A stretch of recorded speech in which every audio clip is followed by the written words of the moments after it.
Olá, gente. Eu sou Jesle Alves, sacerdote terreiro São Jorge Guerreiro, aqui no Espírito Santo. E esse é mais um React que eu vou fazer junto com vocês. Eu ainda não assisti, tá? O título é Exu Não É o Diabo, Ele é Jesus. É do Flow Podcast, eu ainda não assisti, vou assistir com vocês. Estou tomando meu cafezinho aqui. Então vamos direto para lá, tá bom? Então vamos começar. Houve um tempo, né, que muitas religiões davam esse norte, né, mas era também uma arma de dominação, né? Porque a religião domesticou muita gente e até hoje domestica, no sentido de coloca a pessoa. Você é católico, Chicão? Você teve uma Ih, formação rapaz, família mineira. pergunta difícil. Minas Gerais, eu visitei a minha cunhada em Minas Gerais. Minas há pouco todo tempo. mundo é formado. Os prédios, né, em Minas Gerais ainda fazem aquela. Como é que chama, Chico? Que o santo vem de apartamento em apartamento de Nossa Senhora. É, né? tem as Tem novenas, né, de apartamento em apartamento, em determinadas épocas. E isso me disseram que é muito comum em Belo Horizonte, porque em Minas Gerais é um estado muito católico, né? E você teve uma formação, você. Que é bom e é uma tragédia também, né? Porque o catolicismo serviu ao longo da história e da história desse país como força domesticadora, né, que massacrou muita gente, Mas também, que serviu ao poder. E eu não sou católico. Eu não sigo nenhuma religião, apesar de acreditar em Deus e tudo mais. Mas... Eu sou filho de Oxalá. Ah, é? Epa babá. Você tem um pé numa canoa e pé no outra canoa? Em várias canoas. Em várias canoas? Em várias canoas, porque eu acredito que toda essa espiritualidade que não é de religiões, tudo isso converge, né? Tudo isso te eleva para uma energia concentrada, né? Mas o que eu ia falar Final. é que a gente também não pode ignorar a ideia de que principalmente a religião católica serviu de base para muita coisa na nossa sociedade, né? Então tem muitas tradições,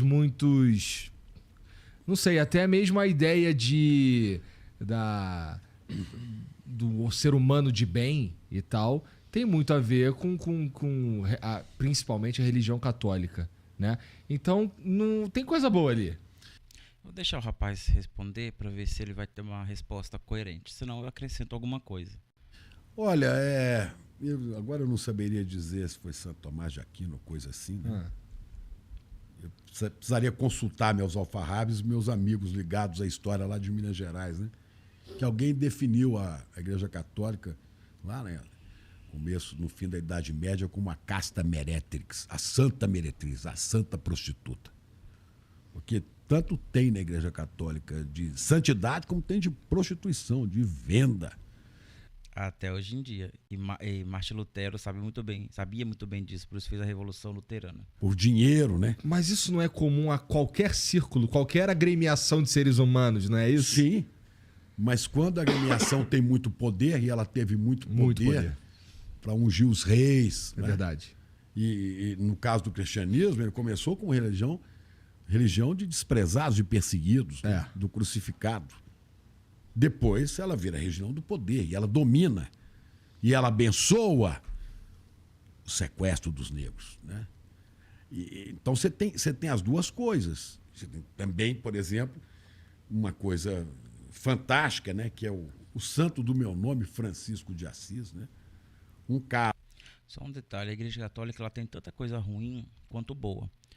A história da Igreja Católica ela é edificante para nós seres humanos. Todo ser humano deveria estudar a história da Igreja Católica, o como a Santa Inquisição influenciou o mundo, o como Hitler, Stalin e outros ditadores vão pegar o marketing da Igreja Católica e replicar nos seus planos maléficos e tudo mais. A Igreja Católica ela nunca foi boazinha.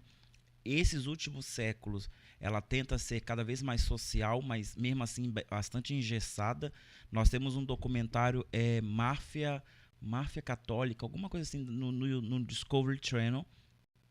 Vai lá, tem um documentário sobre isso, onde eles falam sobre a máfia que existe dentro da Igreja Católica, onde os próprios italianos eles são contra, por exemplo, o Banco do Vaticano. E eles questionam por que uma igreja precisa de um banco particular. Então não é de hoje que essa luta existe, mas a prostituição da igreja ela é desde do primeiro século até aqui, desde o seu fundamento do terceiro século, depois do o primeiro concílio de Nicéia. Mas o que acontece? A Igreja Católica, ela tenta se redimir, mas sempre é como se fosse um governo mesmo. Vem um, destrói, vem outro, constrói, vem um, destrói, vem outro, constrói. Esses últimos séculos está sendo basicamente bom, tá? Ela está se redimindo. O problema da Igreja Católica e sua corrupção é que ela se propõe ser pura. O problema, por exemplo, o governo de uma nação, ele não se propõe ser puro. Ele não fala, eu sou santo. Ele não fala, eu sou perfeito. A igreja fala. Ela entra nessa prepotência de ser perfeito. Então, no momento que você tem a prepotência de ser perfeito, intocada, de ser imaculada, você não pode ser maculada, você não pode ser corrupta, você não pode ser cruel. Só que ela é. Então, ela ao mesmo tempo que ela quer ser santa, ela é o diabo em pessoa. Para lá, no ano de 1100, no começo do milênio, né, passado, que deixa tudo e vai viver, né, para ser solidário, para ser irmão da natureza e dos pobres. É um cara ultramoderno. Né? Francisco de Assis é um ponto ainda à frente do que a gente tem como visão de ecologia, de harmonia, de meio ambiente. Produz isso, mas também produziu coisas horrorosas, né? Como a Inquisição. E um monte de outros absurdos, né? Tem gente que defende a Santa Inquisição porque, através do Tribunal da Inquisição, passou-se a ter um poder jurídico em meio aos demais poderes na época do feudalismo, né? Então, assim, eu não sei se aquele monte de gente justifica o poder jurídico, né? Até porque Moisés já vai colocar o poder jurídico em ação em Israel no período do Êxodo. Então, olha quanto tempo atrás já tinha poderes jurídicos, narrado até mesmo na Bíblia, na Torá, e só porque na Santa Inquisição é que realmente vai surgir isso. Então, assim, é meio que controverso, são dois pesos, duas medidas. A Santa Inquisição não tem mérito nenhum de nada. E depois, vocês podem olhar a forma com que eles lidam com os judeus, é a mesma forma com que Hitler vai lidar depois com os judeus também. As religiões têm isso. As guerras, e até hoje. As cruzadas, quando se matava em nome de Deus. Né? E até hoje, né? E talvez as religiões sejam, e as igrejas, as religiões sejam as instituições que mais mataram, que mais sangue derramaram, né? E até hoje. Vamos citar aqui agora o caso que eu estava falando de negro e tal. Uhum. Eu tive há pouco na Bahia, durante a campanha política, né? Eu estive na Bahia e visitei um terreiro, onde eu recebi uma bênção especial. Terreiro que era de mãe Gilda. O nome dela era Gildásia, era a mãe desse terreiro, que fica ali perto do Abaeté. E o terreiro dela, se não me engano, é um terreiro de Ogum. E na entrada do templo, do terreiro dela, tinha uma figura de Exu, e Exu dominava aquele espaço. E essa mãe Gilda era uma pessoa muito boa, dos relatos que eu vi. É uma comunidade pobre, as pessoas precisavam de remédio, não tinham como comprar, ia lá, ela tinha o seu canteiro de ervas, de plantas, para chá, ensinava a tomar o chá. Chegava um casal que estava em crise, ela servia de psicóloga, ela sentava, conversava, ouvia, disponibilizava o tempo para ouvir as pessoas, para ajudar as pessoas, né? E durante muito tempo esse foi o papel do pai, da mãe de santo, até porque a palavra Babalorixá e Alorixá não é traduzida para pai ou mãe de santo. Essa palavra que dá nome ao sacerdócio, pai e mãe de santo, vem da carência do povo, porque justamente quem tinha essa sabedoria, essa paciência para falar, conversar, tratar, eram os pais e as mães de santo, os sacerdotes. Então, durante muito tempo isso foi real no Brasil. Hoje não, hoje é muito mais distante, né? Os sacerdotes estão cada vez mais estrelas, estão cada vez mais intocados, estão cada vez mais celebridades. Então acaba que se distancia do povo e o povo se torna carente novamente. Uma vez carente, eles vão para os charlatões. E fazia sua celebração, né? Celebrava. A segunda-feira é dia de Exu, então ela fazia Exu, sexta-feira Oxalá, né? Então fazia as celebrações. Um dia chega um casal, isso no ano 2000, chega um casal e pede, se não me engano, 20 de janeiro. e pede para falar com ela, para ela jogar os búzios, para falar da realidade daquele casal. Ela imaginou que era um casal em crise. Então senta a mulher, o marido aqui em pé, ela põe os búzios para jogar, né? Quando, de repente, a mulher começa essa senhora que foi lá começa a falar uma língua que ninguém sabe o que é, né? Ele era de uma igreja dessa pentecostal que, né, as pessoas falam em línguas, né? Uma língua incompreensível, começou a gritar. O marido vai, segura a mãe Judásia pelas costas. Essa mulher tira da bolsa uma Bíblia desse tamanho e fala: se livre de Exu, e começam a gritar e batem na cabeça dela, a um ponto que ela começa a sangrar e grita, eles gritam orações completamente, né, enlouquecidos pelo fanatismo religioso. Se livre de Exu, toma a palavra de Deus na cabeça dela. O marido, que era parece que um policial, era da PM, ouve e vem correndo para socorrer mãe Judásia. A mãe Juda estava com 60, 62 anos. Corre para socorrê-la. Chegou lá, já estava sangrando e eles fugiram, né? Cara, e ela passou mal à noite. No dia seguinte, de manhã, como se diz hoje, não morreu, ela veio a óbito, né? Ela teve um AVC e morreu. Gente, olha o relato desse homem. Que crueldade. É essa verdade que liberta, esse amor de Cristo. Esse pessoal deveria estar preso. É por isso que eu falo assim, gente. Nós temos que ser muito inteligentes e ser mais malignos. Sim, malignos. Por quê? Eu não posso olhar para o mundo e ver um mundo perfeito, um mundo bonzinho. Tem muita gente pregando isso. Mamãe Oxum, papai Oxóssi, sei lá o que. Aí tudo é colorido, tal. Gente, você está num local de privilégio que você pode fazer isso. A maior parte do brasileiro não pode fazer isso. Não pode olhar para o mundo e falar que as pessoas vão aceitar a sua crença. Não vão. Não vão. Isso acontece o tempo todo. O tempo todo. Então, assim, temos que olhar para o mundo e ver a malícia do mundo. Temos que ser maliciosos. Temos que ter câmeras, temos que ter cerca elétrica, temos que ter segurança, temos que, se conseguimos, se podemos fazer, vamos fazer. Vamos ter. Porque as pessoas fazem isso mesmo, elas invadem nossos terreiros, elas quebram, e todos nós sabemos que tudo isso é muito caro, é uma questão de patrimônio, sim. Elas matam as nossas mães de santo, elas matam nossos pais de santo, igual aqui no Espírito Santo já teve pai de santo morto, a faca usada. Então, cara... E ninguém faz nada. E por que isso não... Se esse cara não estivesse falando, a gente não ia saber sobre isso. É um crime. É um assassinato por causa de religião. E quando é que a gente fez isso contra um crente? No máximo, a gente grita laroie dentro de um ônibus quando eles estão cantando ou fazendo pregação. Mas a violência física vem por parte deles. Isso é um crime.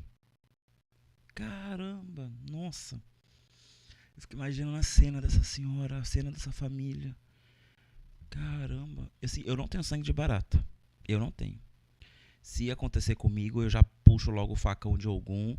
Ó, meu filho, se você tem o Espírito Santo, eu tenho o Espírito da Guerra. Porque ou vai sair 2 caixões daquela casa, ou vai sair 2 pessoas presas, ou eu vou sair preso.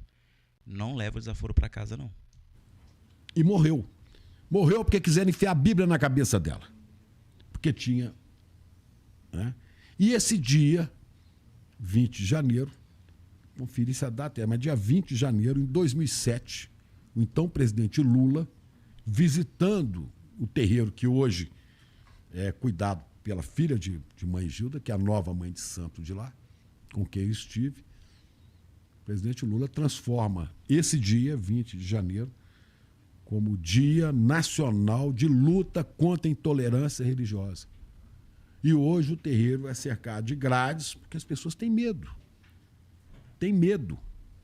Mas olha assim, os terreiros, eles sempre foram cercados. Os terreiros, nós recebemos fundamento de proteção física. Os nossos ancestrais sabiam que isso iria acontecer. E sempre aconteceu. Desde quando saímos da nossa terra-mãe, isso sempre aconteceu. Então nós temos tronqueira, porteira, cancela, justamente para nos proteger fisicamente. Nós colocamos Exu na porta e pedindo, Exu, que você nos livre da mulher maldosa, do feiticeiro, nos livre da bala perdida, nos livre da facada, nos livre do traidor, nos livre daquele que quer entrar e fazer mal a nós e a nossos filhos. Então, nós estamos pedindo proteção espiritual? Não, é proteção física. O nosso maior inimigo é o nosso irmão que está vivo, não é o defunto, não é o espírito, não. Os nossos ancestrais sabiam disso, então isso é desde antigamente, não é de hoje. Então, assim, eu acho um pouco ingênuo quem não quer se proteger fisicamente. Se você não viu, vá lá, assista o react que eu fiz do Bando de Boa, que ele mostra o terreiro dele. Aquele tipo de fundamento ridículo, que só está vendo a questão da energia. Aquilo lá é o quê? Eu sou uma pessoa privilegiada. Eu estou num ambiente que me proporciona fazer um terreiro de porta aberta, sem problema nenhum. Eu coloco 2 segurança, tá ótimo. Sim, isso chama poder econômico. É um estado de privilégio. A maior parte de nós não temos esse privilégio. Essa senhora não teve esse privilégio de ter um segurança na porta dela. Ela tinha que confiar a segurança em Exu, em Ogum. E essas pessoas, usando da má fé, fizeram tudo isso. Então, assim, nós não podemos ser ingênuos. Nós temos que ser malignos, sim. A cultura, a teologia iorubá, a filosofia iorubá, a filosofia banto, proto-banto, a filosofia de Jeje, nos ensina que o bem e o mal são relativos. Então, você se defender, você reagir, não é um ataque, não é maldade. O seu agressor está na sua frente batendo, nada você vai fazer, você vai ficar rogando Deus pela misericórdia. Isso é coisa católica. Isso é do católico, de submeter a pessoa, a vítima, a uma situação de submissão ao seu agressor. Isso serviu para aprisionar as mulheres dentro de casa e os pretos dentro da senzala. Entendam isso. Então, fundamento não é só para energia, fundamento também é para proteção física. Se você sentar com uma pessoa mais velha, ele vai te contar.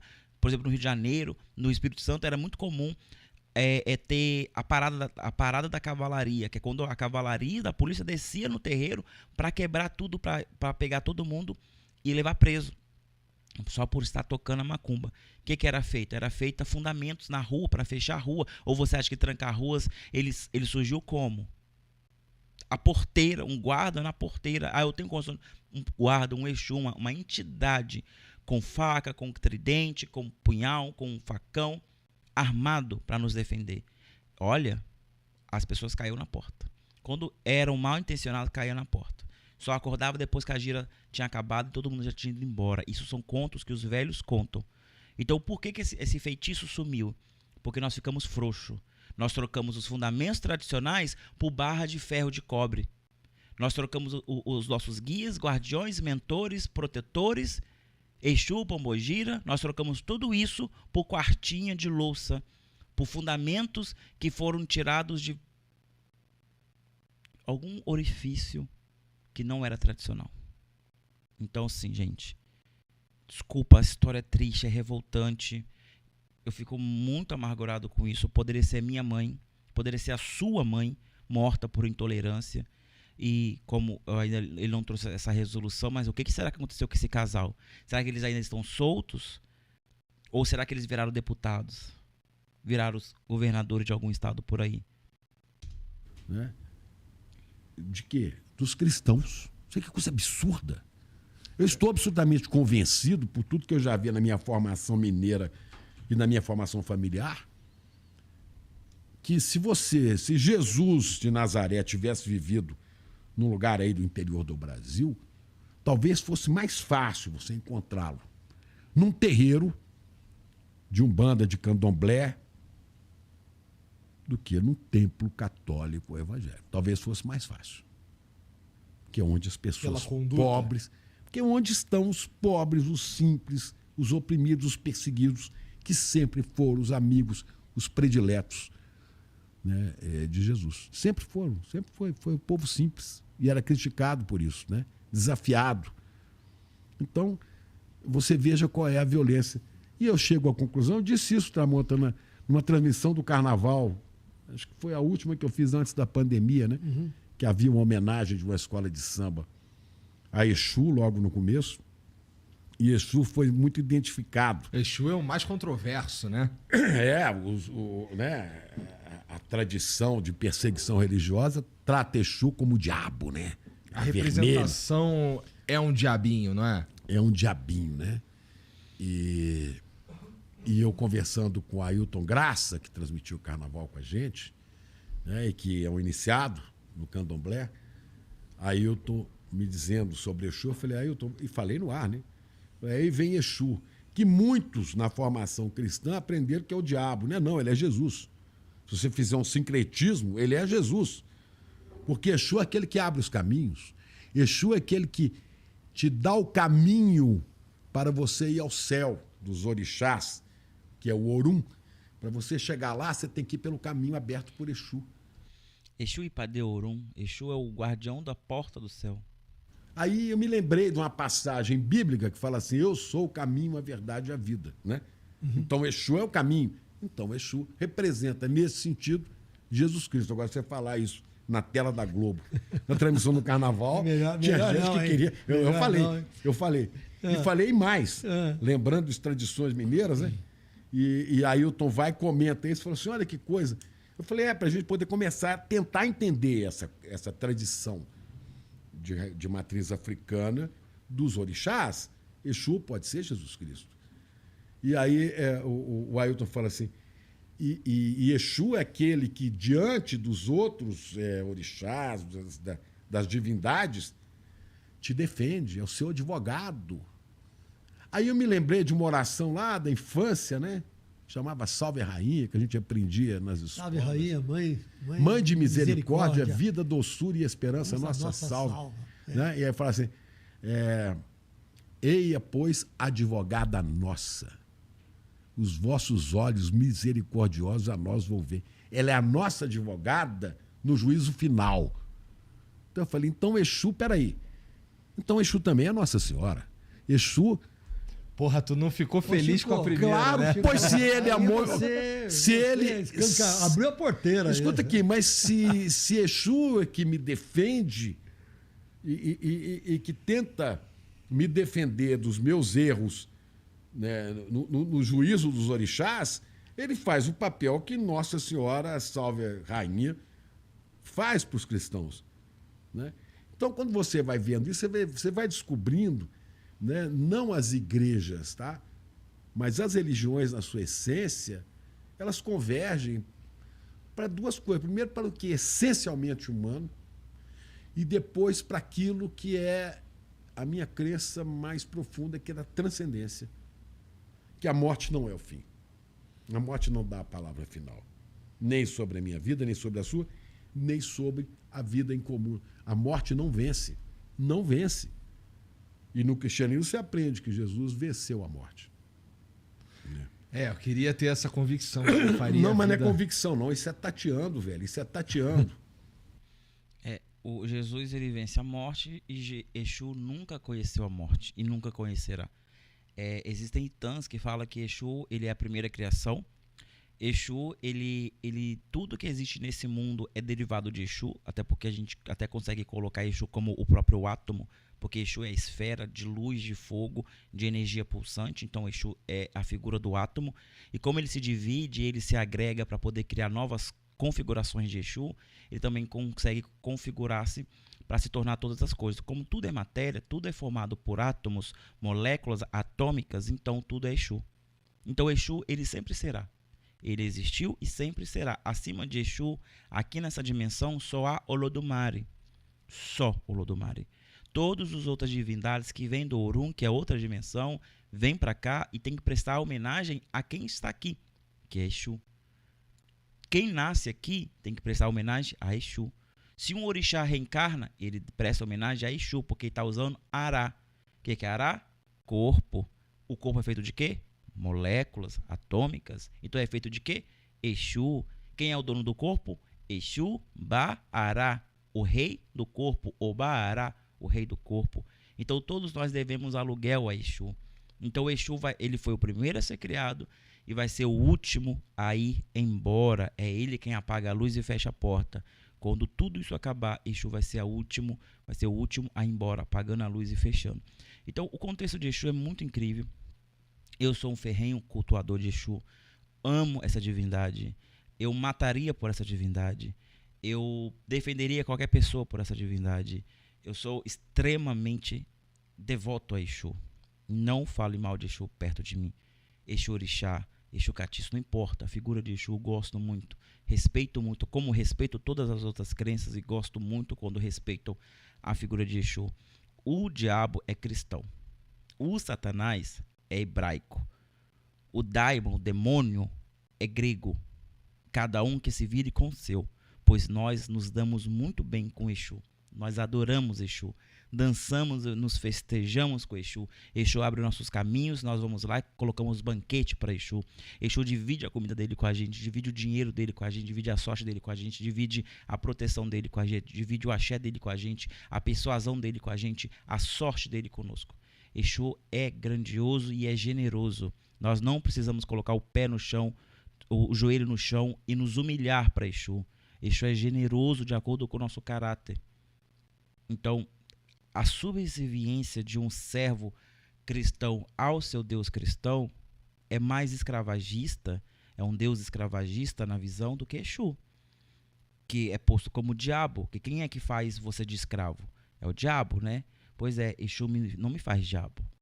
Exu não me faz escravo. Exu me faz amigo. Exu me prospera. Exu traz comida para minha casa. Enquanto eu era cristão, passava fome. Exu traz proteção para minha casa. Enquanto eu era cristão, eu era agredido. Exu me traz felicidade. Quando eu era cristão, eu era depressivo, porque tudo era pecado, tudo era ruim. Em qualquer momento eu ia morrer e ir para o inferno. Exu me trouxe paz, alívio, caminho.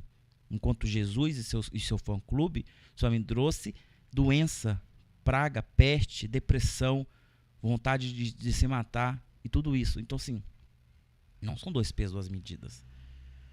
Claro que eu estou falando assim, na minha visão de vida, mas tenho certeza que muita gente passa por isso. O local que mais tem pessoas que estão sendo aprisionadas, escravizadas mentalmente é na igreja, porque tudo é errado, tudo é pecado. E dependendo de quanto você colabora, o seu pecado pode ou não ser amenizado. Mas existem pecados que são imperdoáveis. Por exemplo, ai de você ser gay na igreja. Você vai ser perseguido sempre. Não importa se você não está na prática. Você não está. Então você sempre será pecado na visão deles. Enquanto o hétero ele pode romper com o casamento sem problema nenhum, ninguém vai julgá-lo. Enquanto o homem pode ter amantes, o pastor pode ter amantes e todo mundo saber, não é pecado. Ou mas está perdoado. Mas você ser gay, você ser macumbeiro, feiticeiro, isso é imperdoável. Imperdoável. Eu sei, eu já fui de lá. Eu já sei como funciona a banda de lá. E eu falo com toda a confiança do mundo. Eu quero morrer macumbeiro. Porque cristão não volto nunca mais. Opa, aconteceu um erro. O que houve? Vamos ver. Cristão aprenderam que é o diabo, né? Não, ele é Jesus. Nós vimos isso. Eia, pois, advogada nossa. Já foi. E que tenta me defender dos meus erros. Elas convergem para duas coisas. Primeiro, para o que é essencialmente humano. E depois para aquilo que é a minha crença mais profunda, que é da transcendência. Que a morte não é o fim. A morte não dá a palavra final. Nem sobre a minha vida, nem sobre a sua, nem sobre a vida em comum. A morte não vence. Não vence. E no cristianismo você aprende que Jesus venceu a morte. Eu queria ter essa convicção. Não, mas não é convicção, não. Isso é tateando, velho. Isso é tateando. Houve um jesuíta importante na formação do moderno catolicismo, chamado Pierre Teilhard de Chardin, que tinha como lema o seguinte: tudo que sobe converge, tudo se é que monta converge, tudo que se eleva converge, vai para um ponto comum. Isso pode ser, eu entendo assim, pode ser o budismo, o cristianismo, a religião do índio, ou o coração bom da pessoa, que pode falar assim, sou ateu, né? acredito em nada agnóstico, mas se ele se eleva no espírito humano, nos valores fundamentais e nas virtudes do ser humano, ele converge. E converte para quê? Para um ponto final da história, que o Teilhard de Chardin chama de ponto ômega. Né? Deus é alfa e ômega, é princípio e é fim de tudo. Tudo converge para aquilo. E quando tudo chegar naquilo é porque a gente resolveu os problemas que nos afligem hoje. Negócio meio doido. Olha, não, você imagina isso aqui no nós Flow. entramos aqui num negócio Isso aqui muito no sério, Flow. uma conversa muito Isso aqui séria, no viu? Flow. Pô, Não, mas a gente vira e mexe entrar nesse assunto aí, que, pô, isso aí que você tá falando, então, basicamente... Por isso que é isso aqui, ó. Eu tenho aqui o Nossa Senhora Aparecida, né? Tem aqui uma guia, tem outras guias também, né? Essa aqui é do nosso amigo Cacique Cobra Coral. Mas Chico, é uma entidade. Aí o Chico, né? o Chico não pede, você vê, ó, ele tá aqui, tá ali. Né? Deixa eu mudar um pouquinho. Pode mudar, mas assim, ele tá Mas com diga, uma e diga. outra que é, pô, não tá... Assim, ele é certo, entendeu? Mas é isso, não é? Uma Atira vez- para todo lado que É um tiro mais você inteligente acreditar em Deus do que não acreditar em Deus. Porque se Deus existir, tu acreditava nele ali, pô, legal, não sei o que, chega aí, pô, maneiro que tu acreditava em mim. Agora, Agora, eu tô cansado desse negócio de Deus. É? Cara, eu tô tão irritado com Deus, sabe? É mesmo? Eu me lembro de Almir Neto, né? Nosso grande Almir Neto, gravado tantas vezes pro Zeca Pagodinho, né? Deus te crie, Deus te abençoe, Deus te acompanhe, Deus é nosso Pai, é nosso guia. Tudo que se faz na terra se coloca Deus no meio, Deus já deve estar de saco cheio. Então você chega, tem um cara cuja gestão provocou a tragédia, entre outros, dos Yanomamis, não sei o quê. Deus, pátria e família. Aí você encontra outro e fala assim, eu defendo as armas, eu sou cristão. Deus. Que Deus que você está falando, cara? Que Deus é esse? Né? Que Deus é Deus da morte? Então eu estou cansado de ver isso. Qualquer lugar que você vai, assim, Deus abençoe, Deus abençoe. Para de falar o nome de Deus. Para de falar em Deus. Vai viver a tua vida. Como se Deus não existisse mesmo. Ou diga que não exista. E vai viver valendo a pena viver. Sabe? Porque esse negócio de tudo... Deus não pode se meter em tanta coisa da gente. Se Deus entrasse tanto na história das pessoas presencialmente, você não tinha tido o Holocausto, que matou tantos inocentes na Segunda Guerra. Vários absurdos na humanidade, né? É porque Deus, pelo menos na minha visão, é o seguinte, você é responsável. E ele opera em você de alguma maneira misteriosa, opera em você para um lado ou para o outro. Ah, porque o diabo não existe, velho. O diabo é você, sou eu. Quando a gente é capaz de coisas tão ruins que você fala, como é que eu fiz aquela merda? Pô, tu tem uma carinha de diabo mesmo. Tô brincando. Você não imagina. Pois é, gente. Então, cara, essa coisa do crente ter que se meter em tudo tem que ser dele, tudo tem que partir dele, é terrível. Essa questão de Deus, eles colocam Deus num ponto certo e num ponto errado de uma forma tão engraçada. Por exemplo, quem é que defende o livre-arbítrio? O cristianismo. Livre-arbítrio pertence ao cristianismo, não pertence nem à cultura hebraica. Porque diversas vezes Deus vai intervir no livre-arbítrio da cultura hebraica. Então, isso é cristão. Você tem um livre-arbítrio para tomar suas decisões, por isso as suas decisões podem te levar para o inferno. E a maioria das vezes vai te levar. Então, se você comprar uma indulgência aqui, eu consigo te livrar do inferno. Se você pedir perdão, eu consigo te livrar do inferno. Então, você cria um movimento de subserviência àquela religião, porque tudo que você faz é errado. E você tem o livre-arbítrio, Deus não vai se meter. Ao mesmo ponto de que Deus vai se meter em tudo. Deus te proteja, Deus que te guarde.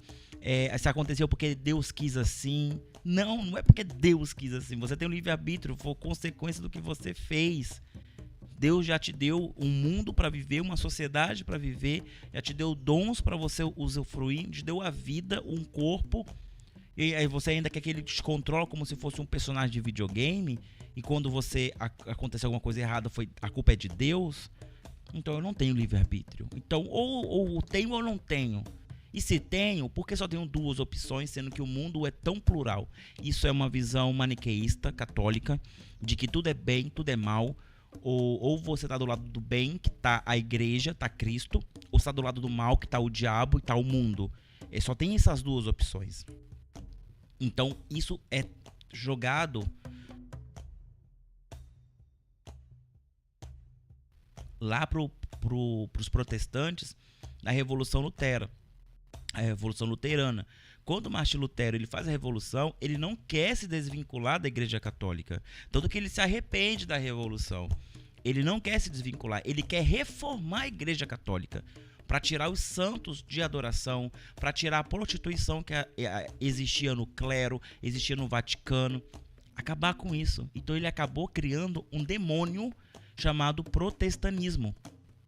E toda essa ideia católica de submissão, de escravização da mente, de ser subserviente à igreja, ao líder da igreja, ao pastor, ao padre, ao papa, à madre, tudo isso vai ser projetado pro protestante. Então o protestante é só uma versão piorada do catolicismo.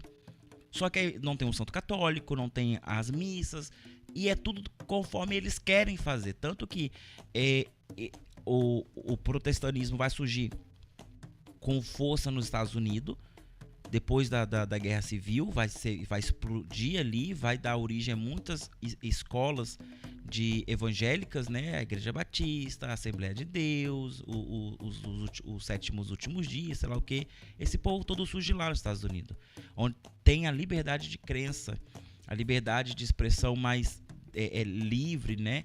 E naquela época era o que eles precisavam, poder falar o que eles quisessem para poder arrebatar aqueles oprimidos que estavam perdidos. Isso acontece também na macumba. Nós temos pais e mães de santos tão saturados de situações alheias que eles não conseguem dar conta dos seus filhos de santo. E seus filhos de santo não ajudam e acaba indo para o YouTube procurar ensinamentos. Eles compram livros, apostilas, eles compram curso. Tudo bem buscar conhecimento. O problema é quando você pega esse maldito conhecimento, que muitas das vezes é fabricado nas coxas, e leva para dentro do seu terreiro, saturando ainda mais o seu pai de santo, porque ele tem que perder muito mais tempo te explicando o que não é do que é, porque você não quis respeitar o processo de aprendizado com aquele sacerdote. Nós temos que entender que o sacerdote também é limitado. Existe sacerdote que não consegue compreender as coisas com uma rapidez exemplar. Ele precisa de tempo também para entender, compreender e até mesmo se adaptar às mudanças que o mundo ocorre. Também é um ser humano que está ali. Então você não dá esse tempo, não fazer essa ginástica para compreender que o seu sacerdote não é um super homem ou uma super mulher que tem que dar conta de tudo. Você faz o contrário, você também está sobrecarregando. Porque, igual eu já falei muitas vezes, eu perco muito mais tempo explicando o que não é do que parando para explicar o que é. Porque se eu falar o que é, sem refutar o que não é, parece que o que eu falo é infantil, é besta, é retrógrado. Só que por falta de compreensão, por falta de informação, por falta de tradição, teve uma lacuna tão grande na espiritualidade da Umbanda no Brasil, que muitos homens de outras escolas mágicas vieram para ocupar esse espaço. E eles ditaram regras que hoje não cabem dentro da Umbanda. Nunca couberam, na verdade. Nunca couberam. Só que as pessoas tradicionais não tinham condição de preencher essa lacuna. Hoje tem resgates, hoje tem esse diálogo maior. Então cabe nós nos adaptarmos, olharmos, analisarmos e mudarmos o que dá para mudar. Porque se a gente não voltar para a tradição, vamos ficar cada vez mais vulneráveis, como essa mãe de santo aconteceu, trágico, mas aconteceu, e vai acontecer em outros locais e muitas outras situações, porque abandonamos nossa tradição. Não estou falando que ela abandonou, mas é só um exemplo de como a falta da malícia da situação pode também acarretar num crime que aconteceu com ela. Então isso é muito complicado, é muito, muito ruim. Já passei por situações também que pessoas entraram no terreiro com facão na mão para assassinar pessoas, em nome de religião, tá? Não é por causa de outros motivos, era nitidamente religião. Somente quando você tem um terreiro perto de pastores, perto de igreja, aí o inferno é pronto. Porque eles falam tanto de Satanás, mas o Satanás está neles. O demônio está neles. Então, é muito complicado. E você que é cristão e você não concorda de nada com esses cristãos fazem, então, por favor, você manifeste. Educa o seu irmãozinho para ele deixar de ser um racista, religioso, ser um preconceituoso. Educa, porque a partir do momento que você se cala diante do erro do seu irmão, você está pecando junto. Você é conivente, tá bom? Então até mais, pessoal. Muito feliz, compartilha, dê like, ajuda o canal a crescer, seja membro. Lá no Seja Membro tem reacts muito mais pulsante. Você vê que eu me seguro bastante aqui, porque meu sangue esquenta. Eu sou de Exu, então, pelo amor de Deus, me ajuda aí. Até mais. Tchau, tchau.